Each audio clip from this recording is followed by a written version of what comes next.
Notre invité, je l'ai annoncé au début de cette émission, Ralbec Gandarko de l'ONG Changement Social Bénin. Monsieur Gandarko, bonjour.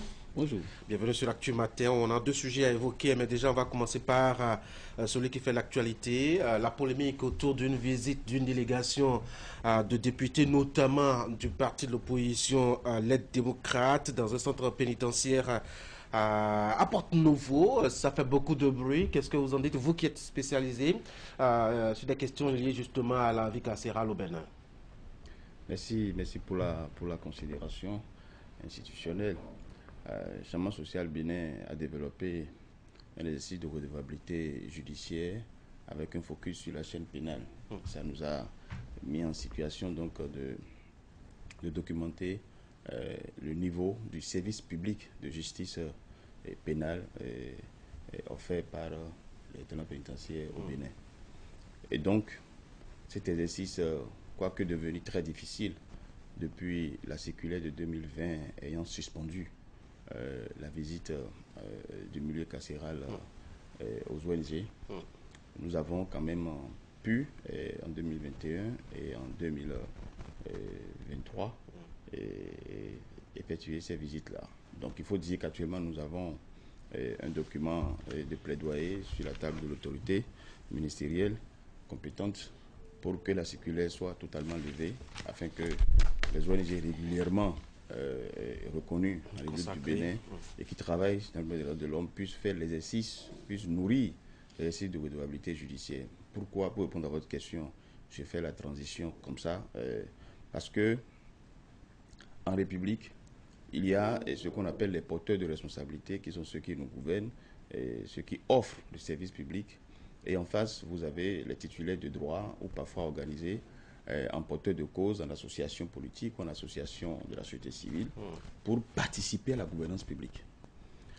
Donc, qu'une ONG ou qu'un parti politique veuille en fait effectuer une visite du milieu carcéral, je pense que du mandat que la République reconnaît après les formalités au ministère de l'Intérieur aux partis politiques contribuant à la vie à l'animation de la vie politique telle que prévue dans la Constitution et dans les lois qui régissent le fonctionnement, et pour les ONG qui sont aussi reconnues comme étant dans la gouvernance sur les droits de l'homme, reconnues au ministère de l'Intérieur, on devrait comprendre que l'exercice va dans le sens d'aller faire un monitoring pour davantage contribuer au débat public ou contribuer à la qualité de la gouvernance publique dans ce secteur-là.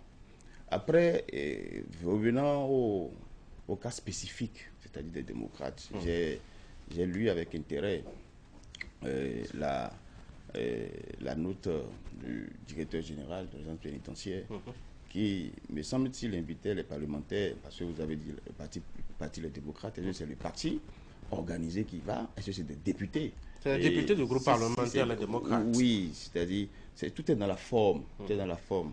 C'est pour ça, quand on veut en exiger aux porteurs de responsabilité, il faut aussi d'abord se situer dans la République, dans une posture précise, et par rapport à la posture aussi y aller avec les droits qui vont avec cette posture-là. Donc je pense que si c'est l'association politique qui, dans le cadre de cette mission, de son engagement à contribuer à la gouvernance publique dans ce secteur-là, qui s'engage à aller, qui se décide à aller faire un monitoring du milieu carcéral et se retrouve, c'est-à-dire face à ce refus-là, bon, le débat est ouvert.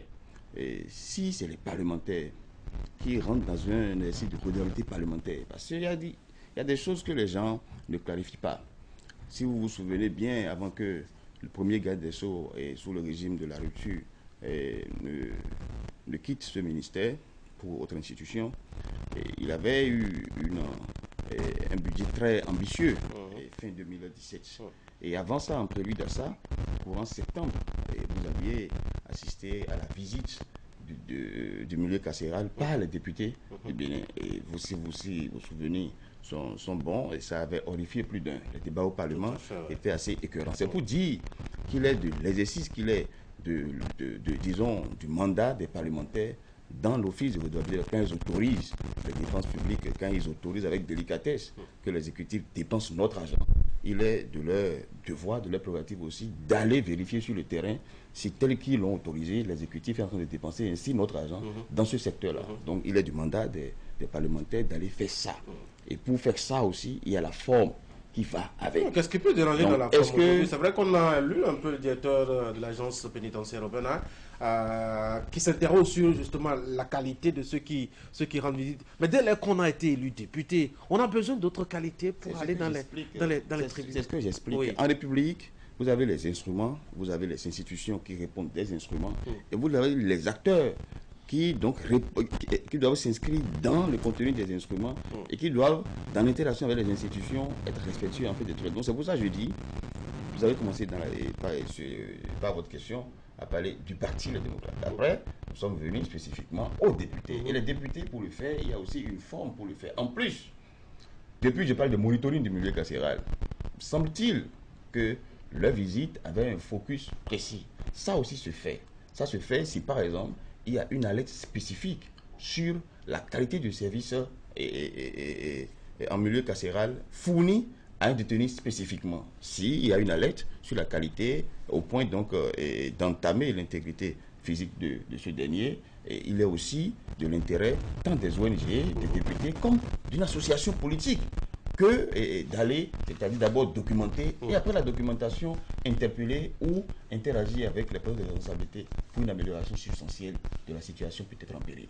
C'est dire que il faut apprécier les trucs au cas par cas. Ni vous, ni nous n'étions présents au moins précis où ces députés, en fait, c'est-à-dire demandaient en présentiel à l'autorité pénitentiaire en situation l'accès au milieu. Il y a ce que les médias ont relayé, il y a ce qu'on a lu de la note du directeur général de la pénitentiaire. Et il y a aussi l'avis du procureur spécial, la criette qui rappelle les mesures instaurées depuis 2020, je crois, pour ce qui concerne l'accès justement en groupe à ce milieu. Ça il faut le dire que c'est pour ça que j'ai commencé par là. Ce n'est pas du tout intéressant que cette mesure, cette circulaire demeure. Parce qu'elle a été juste prise dans le contexte de Covid-19. Et il n'y a plus aucune mesure Covid au Bénin depuis oui, mais les mesures sont maintenues, hein, les mesures barrières sont maintenues. C'est pourquoi je vous ai dit il me semble que les chiffres aussi sont en stagnation, donc pas en recul. C'est pourquoi je vous ai dit que nous avons introduit un document de plaidoyer auprès du garde des Sceaux pour que vraiment la mesure soit levée. Parce que il faut dans certains contextes savoir être suspect. On ne peut pas faire obstacle à la redevabilité judiciaire dans ce sous-secteur-là pour un motif en fait qui n'est plus éligible.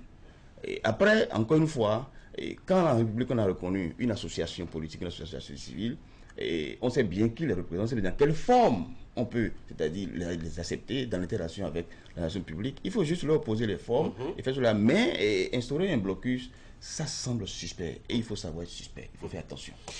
Et malgré justement ce blocus, vous avez quand même fait d'efforts pour avoir un œil, une oreille au-delà des murs assez élevés des prisons du Bénin. Comment vont les prisons? Comment on vit là-bas actuellement? Non, je pense que vous pouvez comprendre. Et en toutes circonstances, lorsque vous avez par exemple une location d'une chambre salon, et on peut s'imaginer, c'est-à-dire la démographie d'une telle habitation. Après, quand vous constatez que ça en contient presque comme une villa de 5 pièces, de 6 pièces, vous pouvez comprendre donc que les conditions de séjour sont... Et la démographie qui maintenant toise les 20 000, alors que nous avons des capacités assez limitées, c'est-à-dire on a carrément triplé. Non, ce n'est pas des conditions, c'est-à-dire acceptables. Et encore une fois, la dernière fois que j'étais sur votre plateau, et sur Zone France, je crois, j'avais rappelé la bonne nouvelle du décret. Nous sommes dans l'attente que le décret par rapport aux peines alternatives qui a été pris il y a quelques semaines prenne corps et vie, que les mesures d'application telles éditées soient vraiment effectives et que du côté des peines, c'est-à-dire on puisse dégraisser un peu le milieu carcéral, mais en amont, c'est-à-dire les mesures préventives et les mesures alternatives à la détention, c'est-à-dire la période d'avant-jugement, il faut aussi, c'est-à-dire pendant que la personne est présumée innocente, mais dans les liens de la justice, supposé agent pénal, il faut trouver le moyen de le poursuivre, mais sans privation. Parce que la liberté est le principe et la détention l'exception. Donc il ne faut pas pour un oui ou pour un non, pour un détail, pour une infraction dite mineure, c'est-à-dire systématiquement envoyer les gens remplir le milieu carcéral. Et les gens qui remplissent le milieu carcéral sont à la charge de la République et laissent d'autres charges à la République. D'autres charges sociales, d'autres charges morales, d'autres charges économiques à la République. Et c'est-à-dire, c'est le serpent qui se mord la queue. Et il faut peut-être même qu'il faut une assise sur le milieu carcéral. Que les acteurs, c'est-à-dire ne pensent pas qu'il faut se mettre juge pour en parler, pas se mettre avocat pour en parler, mais associer d'autres compétences de sciences sociales pour définir vraiment comment est-ce que le Bénin veut et continuer par, c'est-à-dire ramener dans les normes les personnes qui auraient été en déviance des normes sociales. Mais c'est quand même affligeant, surtout pour les personnes qui sont en attente de jugement, que de faire une démographie assez forte de passer surtout un long séjour avant jugement. Oui, ça pose parfois au-delà même des peines qu'on leur inflige dans des conditions au bout du procès. Vous êtes déjà même, vous subissez même une condamnation sans jugement, une condamnation de fait sans jugement. Je pense qu'on peut mieux faire. Le décret, oui, pour les peines alternatives, pour les mesures alternatives, il y a des provisions dans le code de procédure pénale. Il faut davantage que les JLD ainsi que les autres acteurs de la chaîne pénale aient vraiment la main souple pour que le milieu carcéral soit désengorgé. Parce que la chaîne pénale fonctionne à flux tendu. C'est nous-mêmes qui avons donné mandat dans la loi à ce que ces gens-là protègent nos personnes et nos biens. Et c'est dans ce mandat de protection, par ailleurs, que vous avez le fonctionnement à flux tendu de la chaîne pénale. Mais ce fonctionnement ne veut pas expliquer la situation. Il y a des provisions normatives qui doivent cadencer afin que, par rapport à la logistique disponible en matière donc, de détention en milieu carcéral, on puisse aussi faire fonctionner en fait les tests. Ramé Gandaro, on va parler de notre deuxième sujet, le code électoral. Cela a agité beaucoup par le passé, c'est un peu plus calme maintenant. C'est vrai qu'on n'a pas entendu beaucoup la société civile, hein? Elle dormait. C'est quand même extraordinaire parce que je dois rappeler que depuis sa création, le Changement social Bénin est membre de la plateforme, je veux dire, depuis la création de la plateforme électorale. Nous en sommes membres et au côté pilotage, contribuons aux travaux. Le Changement social Bénin non seulement a travaillé techniquement sur le contenu des documents qui ont circulé, par rapport au code électoral. Et je dis circulé parce qu'en réalité, la plénière du 5 mars carrément après tout le monde à contre-pied. Il y a les documents qui circulaient, mais après, en amendement sur place, c'est comme si, voilà, il y a carrément eu... Bon, on en a appris de la procédure parlementaire le jour-là. C'est peut-être cette innovation il faut évoluer, non? Bon, de quelle qualité? Voilà, donc, je crois qu'une loi a été votée. La plateforme électorale a sorti successivement des déclarations le 22 février 2024, le 5 mars 2024, on a sorti une déclaration, le 6 mars, une deuxième déclaration, et une troisième déclaration, et le 15 mars, une dernière déclaration. Toujours pour être dans la logique que le chef de l'État, il répond en réalité de la paix et de la cohésion pacifique au niveau national, et tout lui revenait en fait. Quand bien même, on parle de proposition de loi, quand bien même, on parle de majorité présidentielle qui voudrait quand même marquer son empreinte, le cadre légal électoral, lui, il demeure le seul et unique garant devant nous. C'est pourquoi dans notre déclaration, nous avons focus sur le chef de l'État, espérant qu'il nous entende. Hélas, la loi a été promulguée, mais on est en République, une République qui aussi est en communauté sous-régionale avec d'autres États portant des valeurs de convergence, sur les normes, des principes de convergence sur les normes constitutionnelles. Et aussi, c'est-à-dire, nous avons, au niveau de la communauté CEDEAO, évolué aussi avec assez d'acquis consolidants des droits de l'homme et par ricochet donc du droit électoral. C'est dit en réalité que s'il y a des acteurs, tant de la société civile que des partis politiques, qui trouvent que la loi reste à pas faire, ou la loi serait en déviance, c'est-à-dire de ce que nous disons être au sein de la communauté sous-régionale de la CEDEAO par rapport à la gouvernance électorale. Je pense que, encore une fois, nous avons des ouvertures juridictionnelles au niveau communautaire. On a encore le temps d'élever le pouvoir des contentieux devant la Cour de la CEDEAO. Et moi, vous savez, au Bénin, on n'a pas la culture du contentieux. Or, le seul outil pacifique en République, ou que ce soit au niveau régional, au niveau onusien, le seul outil de dialogue, c'est-à-dire, soit vous êtes dans le plaidoyer classique, vous allez en discussion avec le poste de responsabilité, et si vous ouvrez la porte, si vous n'ouvrez pas la porte, vous utilisez les institutions pour les forcer à vous répondre.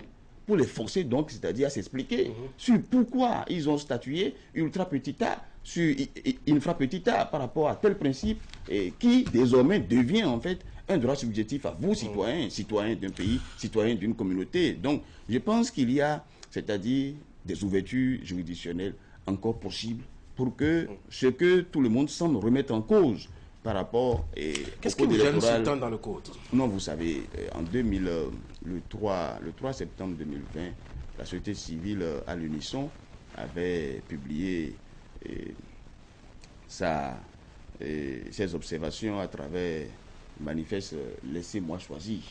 Laissez-moi choisir en 2020, nous l'avions porté à l'unisson de la société civile pour rappeler que le parrainage tel qu'institué et opérationnalisé, c'est-à-dire poser problème. Nous avions été patients parce que la société civile, nous ne sommes pas en préjugés.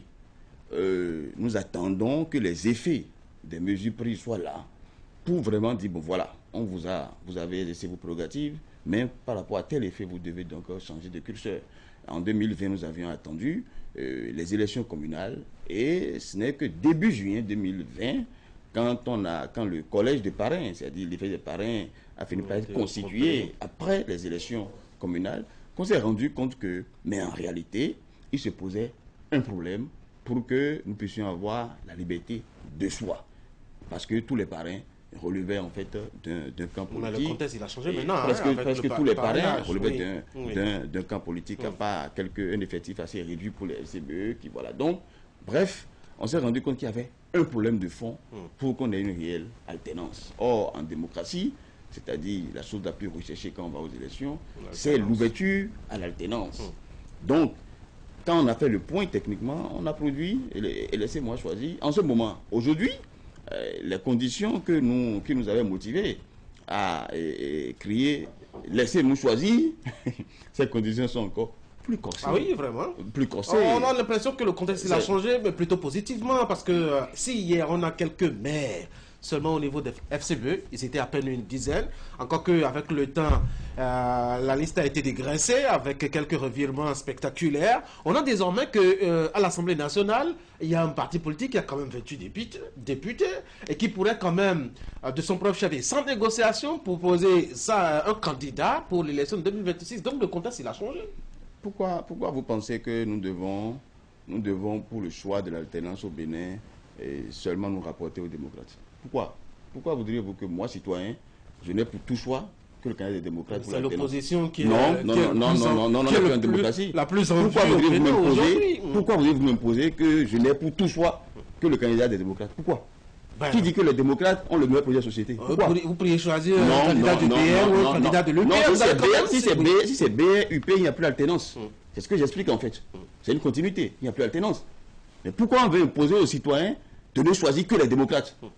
Pourquoi? Encore que quand si on prend le cas des élections législatives et autres, vous avez en fait les conditions de répartition de sièges et consorts qui, demeurent assez hypothétiques. C'est une aventure ambiguë. Donc, je pense que, et nous pensons, ensemble à la société civile, que oui, un acte a été posé, on peut continuer le dialogue à travers, comme je l'ai dit, les formes de plaidoyer juridique qui existent, et pour espérer vraiment, c'est-à-dire un réajustement du curseur. C'est clair que il y a comme une aventure ambiguë qui est lancée. Et ça, je vous le dis, pour les élections présidentielles, non, on ne peut pas, en l'état actuel du collège des parrains, c'est pas comme ça on veut l'alternance. On ne peut pas déjà, à l'avance, nous faire comprendre que voilà, si vous devez avoir une alternance, ça ne peut se jouer que non. On ne peut pas. Ça là, Et ça ne fera que renforcer toute abstention, tout simplement. Oui, mais l'esprit qui a guidé justement faut... ces réformes, ces changements, ces modifications apportées au code électoral, c'est le renforcement, je dois dire, de l'envergure des partis politiques. Et ça, on l'a chanté depuis fort longtemps, bien avant même 2016 où Patrice Talon a été élu et a promis justement de faire ces réformes-là. Vous savez, oui. Vous savez, l'engagement citoyen, l'intérêt citoyen à la vie publique, à la vie politique, ce n'est pas dans la loi qu'on change ça, c'est un tout. Mais ça peut commencer par la loi. Ce n'est pas dans la loi. La loi ne fait pas les réformes. Ce sont les acteurs, les citoyens qui donnent corps et vie aux réformes. Et ça, on a peu de temps ici pour développer ça, hélas. C'est-à-dire, il faut tirer les conséquences. On a fait des réformes politiques. Mais les éléments de fraude, les comportements iniques des acteurs politiques qu'on a observés de 2019 à ce jour sont des comportements qui dérogent totalement à toutes les pratiques que nous avions eues. Ça déroge totalement à toutes les pratiques que nous avions eues. On n'a jamais connu des moments, c'est-à-dire d'affaissement de la morale politique tel qu'on l'a vécu depuis 2019. Oui, il faut trouver une solution. Et ça, c'est de part et d'autre. Il faut trouver une solution. Vous voyez la solution à laquelle des personnes qui se réclament de la mouvance comme de l'opposition. Vous dites, mais il y a du travail sur l'humain qui est en politique au Bénin. Quel travail on fait justement? Ce n'est pas un travail de loi. Ce n'est pas un travail de loi. Il faut en tirer. Ce n'est pas un travail de loi.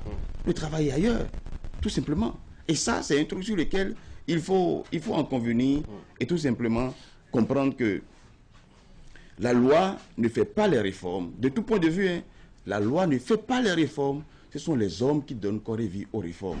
Et pour que les hommes répondent du contenu de la loi, il lui fallut aussi un travail en amont du système éducatif. Il lui fallut en amont un travail d'éducation aux droits humains. Il lui fallut en amont une saine application de l'article 40 de la Constitution. En réalité, il n'y a pas de démocratie sans démocrate. Il n'y a pas de démocratie sans citoyenneté active. Et c'est pourquoi c'est un tout. Ceux qui rédigent la Constitution savent ce qu'ils ont mis dans l'article 40 de la Constitution. Pourquoi c'est placé là? Un auteur a écrit du contrat social, le même auteur a aussi écrit les milles ou l'éducation. Ça veut tout dire.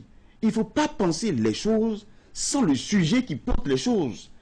Donc, oui, non, je pense que nous avons un défi par rapport au système partisan au Bénin. Et ce n'est pas tel que les lois sont en train d'être écrites et réécrites à souhait depuis quelques années qu'on va y parvenir. Peut-être que la sagesse nous invitera après 2026 à nous rasseoir pour réfléchir et penser en fait, c'est-à-dire les meilleures réformes pour le système partisan. Mais pour l'urgence, je pense que nous devrons encore nous préparer à demander qu'on nous laisse choisir. En l'état actuel, il n'y a pas de liberté de choix, pour le cas de l'élection présidentielle, il n'y a pas de liberté de choix avec le cadre juridique qui est là. On ne peut pas me dire à l'avance, vous n'avez qu'à choisir entre les démocrates et les démocrates. Oui, justement, non, parce qu'il y a deux partis. Non, ce n'est pas comme ça. Dans une démocratie, pas comme ça, la mouvance et l'opposition. Ce n'est pas comme ça on fait la démocratie. Oui. Non, dans l'opposition, vous avez plusieurs options de choix. Mais on ne peut pas, c'est-à-dire nous confiner dans ce choix-là. À la limite, ça frise une conspiration de la classe politique. Alors vous avez promis peut-être des recours aux institutions communautaires. Ça a commencé la réflexion ou l'action, je veux dire? Non, vous savez que... Vous attendez encore? Non, vous savez que à la société civile, encore une fois, ce que nous savons faire, c'est l'activisme pacifique. C'est solliciter toutes les ressources à travers les instruments et interpeller les institutions qui doivent répondre, mais de manière pacifique. Les partis politiques aussi peuvent, c'est-à-dire continuer par forcer, c'est-à-dire le plaidoyer juridique à travers l'ouverture. Le Bénin n'est pas en vase clos. Le Bénin, c'est-à-dire, c'est le chef de l'État, quand il vous a reçu la dernière fois, sa dernière sortie sa conférence de presse avec les journalistes, nous avons pris note et pris acte de son intérêt à honorer la signature du Bénin au niveau de la CEDEAO, quand il mentionnait, quand il s'expliquait sur la fermeture prolongée des frontières par rapport au Niger. Et ça nous a plu de le voir, c'est-à-dire référencer notre signature au niveau communautaire. Pourquoi on doit avoir une application à géométrie variable sur cette signature-là du Bénin au niveau communautaire. Pourquoi on doit, c'est-à-dire, fonctionner ainsi? Non, nous pensons qu'il y a matière à nous souvenir que nous avons aussi notre signature, la signature nationale. Si ceux qui nous gouvernent peut-être, c'est-à-dire en ont une lecture au rabais, nous allons quand même, c'est-à-dire faire ce qu'il y a à faire pour qu'ils s'en expliquent, parce que, encore une fois, il s'agit de la signature du Bénin au sein de la CEDEAO. Pourquoi est-ce que les citoyens de la CEDEAO que nous sommes au Bénin, nous devrions en fait avoir des droits subjectifs et politiques, c'est-à-dire inférieurs, c'est-à-dire en contenu à d'autres citoyens de la CEDEAO? Il se pose un problème. Nous avons de quoi revendiquer en tant que société civile ou en tant que parti politique qui ne se retrouverait pas en fait dans le contenu de la loi. Donc, il y a encore de quoi pacifiquement insister pour que notre État, c'est-à-dire remettre le curseur à l'endroit par rapport au code électoral. Kamel Kanaro, merci beaucoup. Je rappelle que vous êtes président de l'ONG Changement Social Bénin. Merci d'être venu sur l'Actu Matin. C'est nous qui vous remercions. Bonne journée. Merci. Mesdames et messieurs, on va marquer une pause, le temps d'installer le plateau santé.